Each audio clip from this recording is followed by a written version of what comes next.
positif COVID-19 di Indonesia kembali mencetak rekor tertinggi. Jumlah pasien positif COVID-19 di Indonesia pun kian hari terus bertambah. Meski berbagai upaya penanggulangan telah ditempuh, namun corona enggan enyah dari Indonesia.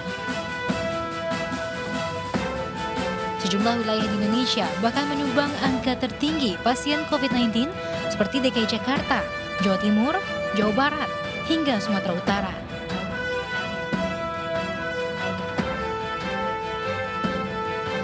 Penambahan jumlah pasien ini pun merupakan tertinggi sejak kasus COVID-19 diumumkan di Indonesia. Meski mengkhawatirkan, namun warga tetap beraktivitas normal di era adaptasi kebiasaan baru. Lantas efektifkah penerapan PSBB yang saat ini berjalan di beberapa daerah? Apa strategi yang harus dilakukan untuk memutus rantai penularan COVID-19?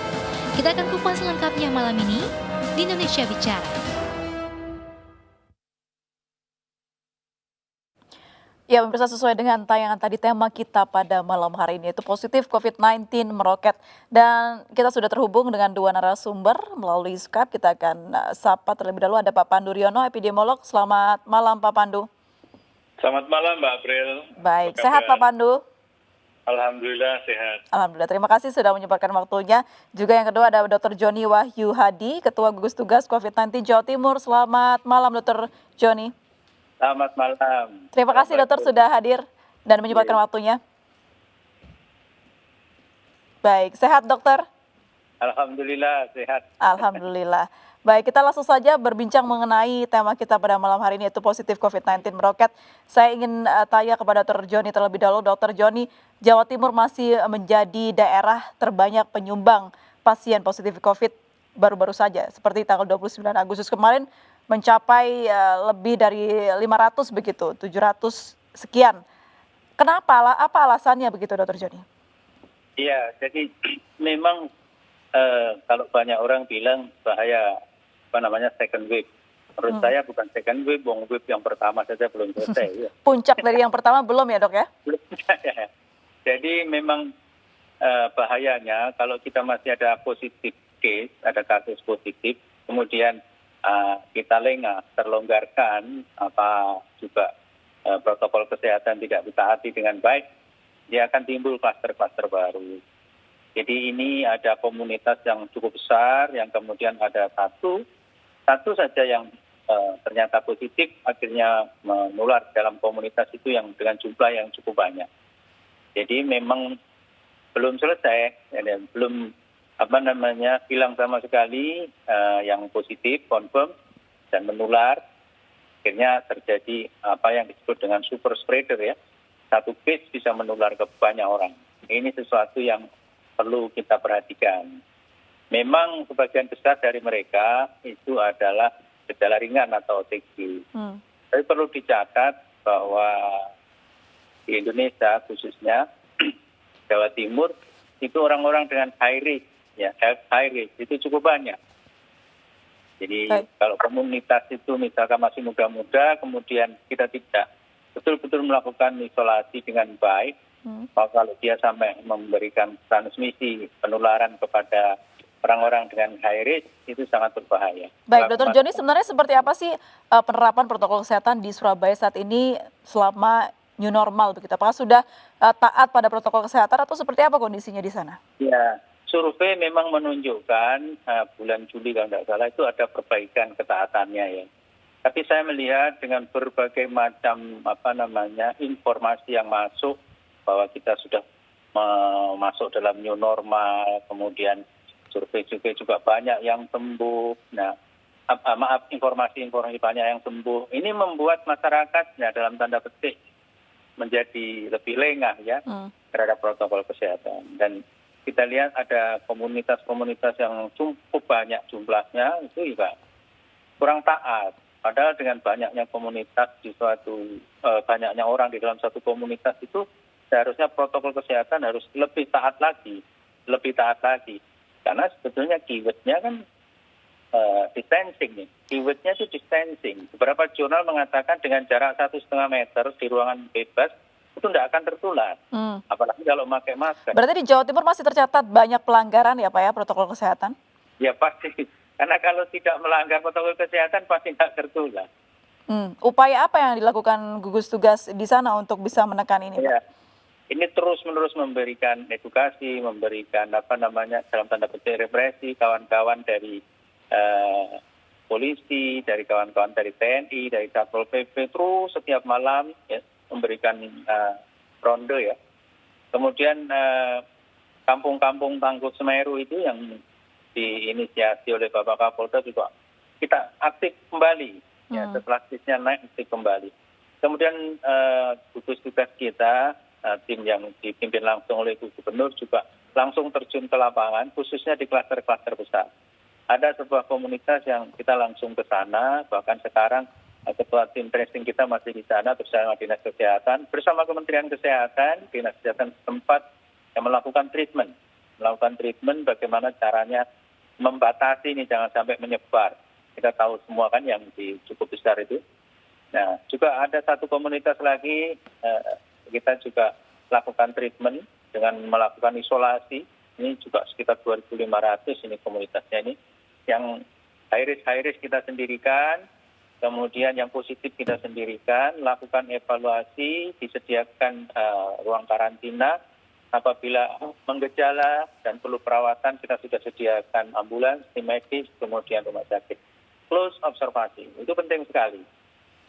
Baik, saya kembali ke Pak Pandu Riono. Pak Pandu, selaku epidemiolog, Anda melihat perkembangan pasien COVID-19 di Indonesia ini seperti apa? Karena yang saya lihat dan juga mungkin masyarakat juga perhatikan, ini seperti terbalik begitu. Jumlah semakin meningkat, tapi masyarakat kian tidak terlalu mematuhi protokol kesehatan atau memproteksi diri begitu, Pak Pandu.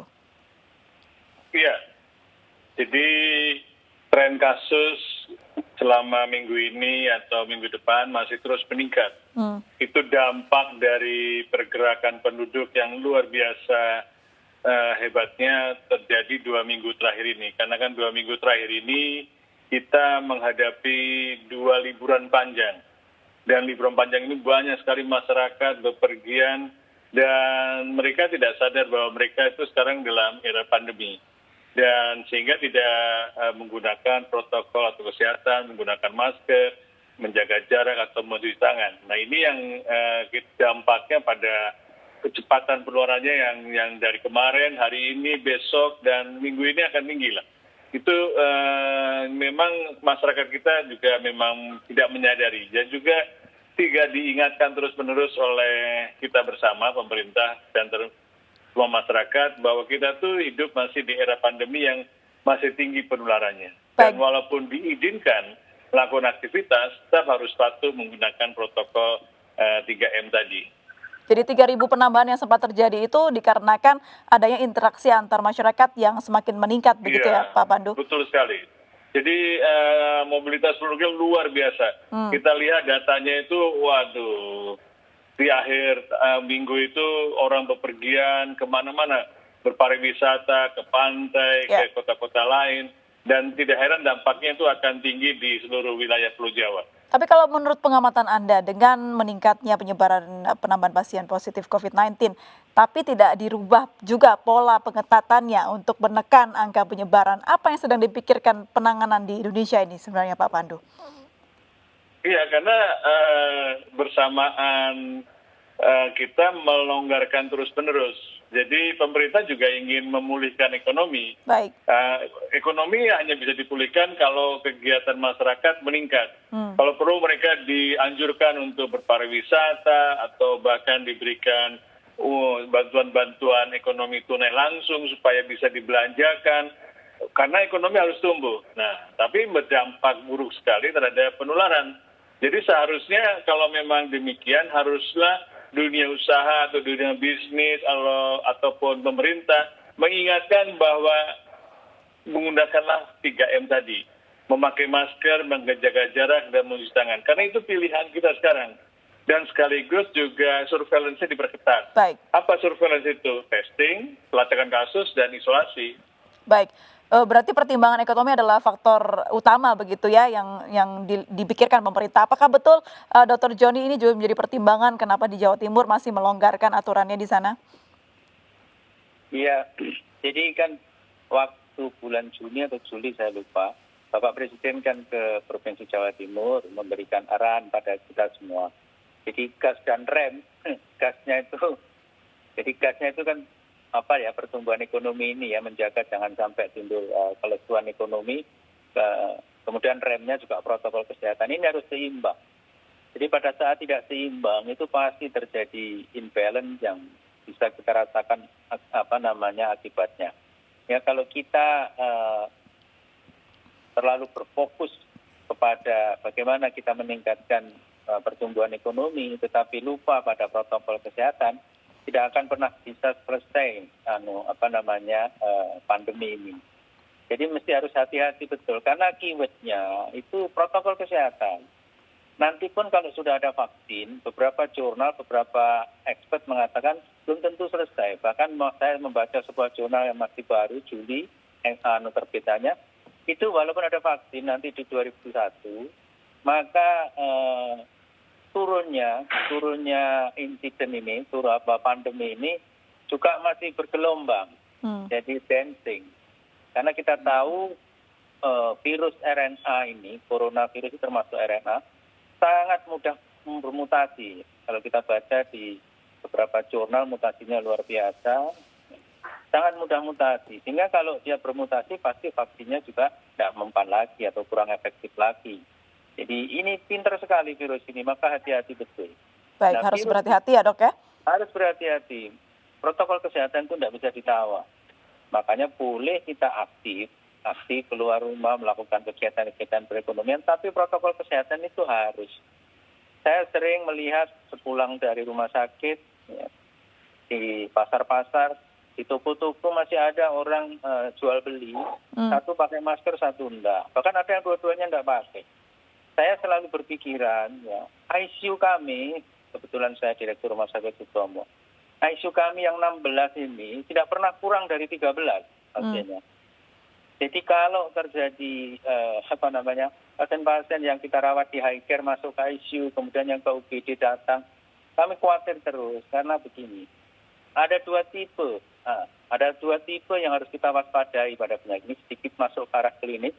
Jadi tipe pertama itu orang baik-baik, kemudian terserang COVID, terpapar COVID, kemudian timbul imbalance dari reaksi dari tubuh, dengan cepat dia masuk ke tipe 3. Tipe 3 itu tipe dekompensata. Jadi pengalaman kami, apapun yang kita kerjakan, kalau sudah dekompensata, terjadi akut respiratory distress syndrome, gagal organ, sangat sulit penanganannya. Baik, Dr. Joni. Baik, Dr. Joni, terakhir, apa pesan Anda untuk masyarakat Jawa Timur untuk menekan penambahan angka pasien positif di Jawa Timur, Pak? Ya, khusus untuk masyarakat Jawa Timur yang saya cintai, kebetulan saya ditugaskan Ibu Gubernur sebagai eksekutif. Nomor 1, perang belum selesai. Dan perang ini musuh kita tidak bisa kelihatan. Maka kita harus memproteksi diri kita. Pakai masker yang betul, hidung dan mulut tertutup. Kemudian cuci tangan setiap saat sejak kita menyentuh benda-benda, hindari menyentuh muka, mulut, mata dengan tangan kita. Kalau toh harus menyentuh, maka cuci dulu tangan kita. Cukup dengan sabun. Di beberapa literatur 20 detik cukup ya dengan sabun atau dengan hand washing. Bawa hand washing setiap saat. Patuhi itu. Yang paling susah adalah physical distancing. Nah, physical distancing ini di buku-buku dikatakan 1,5 meter, itu baru free. Kemudian kalau kita di kantor-kantor, ini tadi kan banyak disampaikan, banyak kantor yang lockdown ya, maka buka pintunya. Jangan menggunakan AC pada ruangan yang kecil untuk meeting-meeting. Saya masih melihat rapat itu sambil makan, ngomong, dibuka maskernya. Okay. Itu fatal. Itu berbahaya ya dok ya? Itu fatal. Jadi ciri khas dari SARS-CoV-2 ini, yang menyebabkan COVID ini, adalah ada banyak asimptomatis person, orang yang tidak kelihatan sakit, bahkan dikatakan di literatur sampai 40%, itu mentransmitkan virusnya. Jadi seeding itu paling banyak dari situ. Jangan mengira siapapun dari kita tidak membawa virus, jangan pernah mengira itu. Jadi harus hati-hati dan beranggapan setiap dari kita membawa atau mempunyai virus ya dok ya, supaya kita bisa berjaga-jaga. Dr. Joni, terima kasih banyak sudah bergabung dan berbincang bersama kami di Indonesia Bicara. Sehat selalu dokter, terima kasih. Amin, terima kasih. Kita akan masih terus berbincang bersama Pak Pandu, namun kita harus jeda terlebih dahulu. Tetap bersama kami pemirsa di Indonesia Bicara.